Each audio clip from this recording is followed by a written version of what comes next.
This is the Zac Anesbury Show. Welcome. Today's podcast clip comes from an interview with Chris Villani from Foodland Supermarkets Australia. So you did your university here, you experienced the old bachelor's degree life. I did. And now you are off into industry. So you pretty much moved straight away to Sydney, didn't you? Was that right? Pretty much, yes. Yeah? Pretty much, yes. So after I finished, I was just reflecting before, I think I've been graduated now for, a decade, which is just absolutely flown by. So after I graduated, I did take a little bit of I guess you can say, a gap year. And I did some travel, which was fantastic, just to go out and see the world a little bit. Yeah. And then I came back to Adelaide and thought, well, I have this degree. What am I going to do with it now? And I decided to move to Sydney. I got offered a job over in Sydney, one that I'd applied for, and I took the plunge and went. Yeah. Was that the job with, what was it, Pollinate? Pollinate, Yeah, so it was a research executive role. Yep. I have no idea what that actually means. Did you want to explain it to everyone? Sure. So probably before I talk about the move to Sydney, I should probably take a step back and talk about my undergrad degree. Mm-hmm. So while doing my undergrad degree at university, I was very lucky to secure a role as firstly a research assistant and then a research associate at the Ehrenberg Bass Institute. Now, this was an amazing experience for me. It opened up a whole lot of doors, and I look back at everything that has happened in my life, and that was probably the key enabler. I think a lot of the things that happen to me right now, I go back to that period in time and thinking, you know what, look how lucky I was that I got to step foot into the Ehrenberg Bass Institute and be a research assistant and then a research associate. So in my capacity as a research assistant, and I guess more so as an associate, it was about research. So it was about conducting market research, or in some cases academic research as well. So my background was essentially in research. That's all I had really known at that point once I had graduated my university degree. So I wanted a research job. So research jobs were relatively difficult to come by in Adelaide, at least at the time. So I knew, look, chances are Sydney, Melbourne, probably going to be more opportunities there. I should go and have a look. So this opportunity at a market research agency called Pollinate came up, which is an agency based in Surrey Hills in Sydney. Very, very lovely agency. Went over there. I'd actually never been to Sydney before. The first time I'd set foot in Sydney was for the job interview. Wow. I'd always just been a Melbourne person. I'd always just gone to Melbourne. Yeah. So I thought that would be a really exciting opportunity to not only get out of the state of South Australia and explore this country of ours, but in particular to do it in a brand new agency. So in my role as research executive, I was essentially doing what I'd previously been doing, and that was market research. Okay. And as luck would have it, my project was working on the brand tracker for the University of Sydney. So I was kind of still involved in the university sector, and it kind of felt like a nice pair of jeans. Like it felt right because I was familiar with the university setup. I was familiar with the different departments within a university and how they work, and that was a really fun experience in my life. That's a good fit for you, actually. Yeah, in that sense, it was. Would have been a smoother transition. Absolutely. University of Sydney. So I think they're part of the G8. They are. So Yep. People who don't understand the G8 system within Australia, it's basically the oldest prestigious universities. Yep.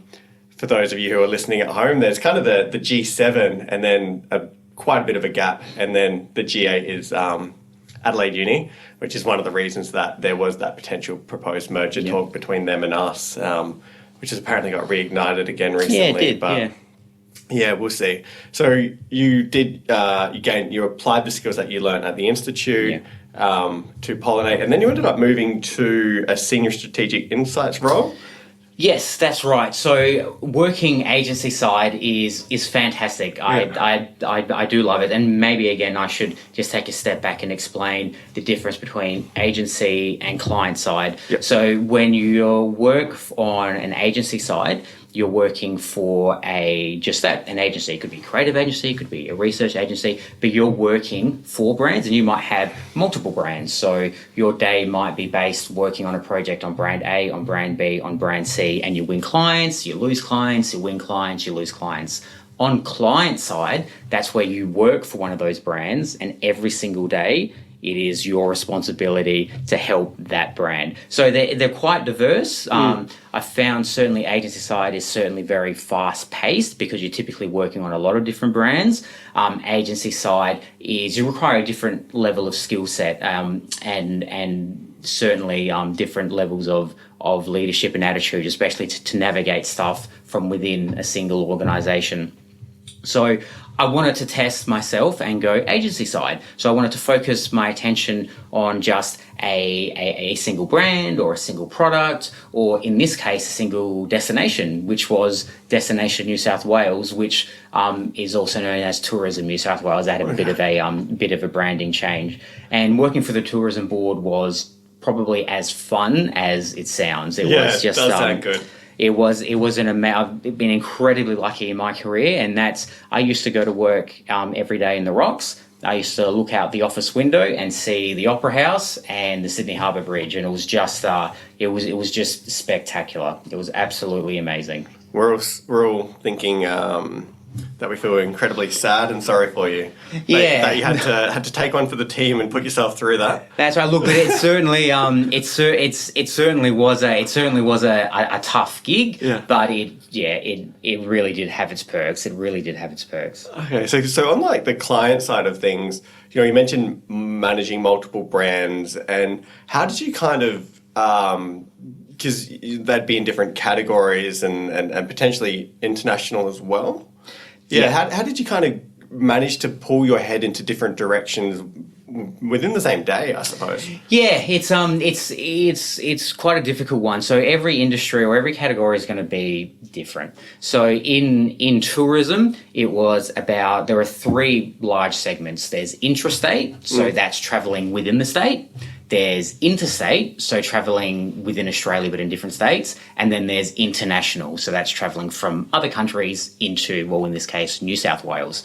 So each three of those segments were quite different. Obviously, the demographics were different because people in different countries are different to people in Australia. People in New South Wales might be a little bit different to people in the rest of Australia, what they're looking for, how they can actually get to you. So you're absolutely right. So it might be in the morning, you might have focused your attention on the international side of things. In the afternoon, you had to focus on intra, and then in the later afternoon, you had to focus on interstate. And you really did have to just shift your gear and shift your mind into another gear to say, I'm going to focus all my attention on this, and this is what I know about the international travelers. And then you had to stop.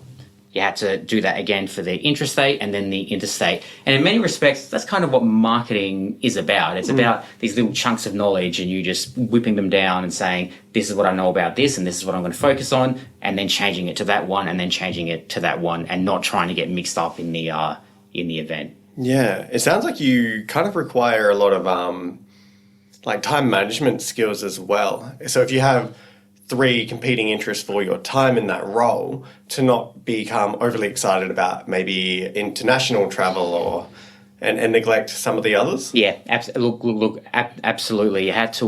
There was certainly a large financial side of things, so you had to know how big the prize was, how big the pie was. And of course you needed love and attention to all of them, but they would all require their own little strategies. And, you had to make sure that you were focusing your attention on the things that absolutely mattered the most. Yeah. Sounds good. And now you've returned to South Australia. And I have, yes. So how did you manage to transition back from Sydney to South Australia and then end up in this role? So I didn't actually go from Sydney back to Adelaide. I went to Sydney to Melbourne. Oh, really? So I missed that. Yeah, no, look, it was a very brief stint in Melbourne. So I worked for another marketing agency there called TNS. Again, had a fantastic time. I was probably in Melbourne for around 6 months, I want to say. Loved my time in Melbourne. It was just time for me to come home. Yeah. So from Melbourne, I went to Adelaide. And as I said, Adelaide was home. And I always knew I wanted to come back to Adelaide, despite all the fun I'd been having in Sydney and Melbourne. Coming back, the decision to come back was a relatively straightforward one to me. But then when I got back to Adelaide, I was having a look at the market. And the Adelaide market, at least at the time, it was quite interesting. because I, at that point in time, probably had about 5 years of experience, essentially all based in insights and research. Now, I said I had moved to Sydney prior because those types of research and insights roles weren't readily available in Adelaide. Turns out not too much had changed in that 5 years. Yeah. So I knew that I either had to apply my skill set into a different area and move a little bit sideways, which I was more than happy to do, or I'll just have to wait it out and be lucky for something to come up. Probably a bit of both happened, actually. Okay. I probably had to move a little bit sideways, but then I got lucky that a job came up for Foodland, and I applied for it. Yeah. And here I am.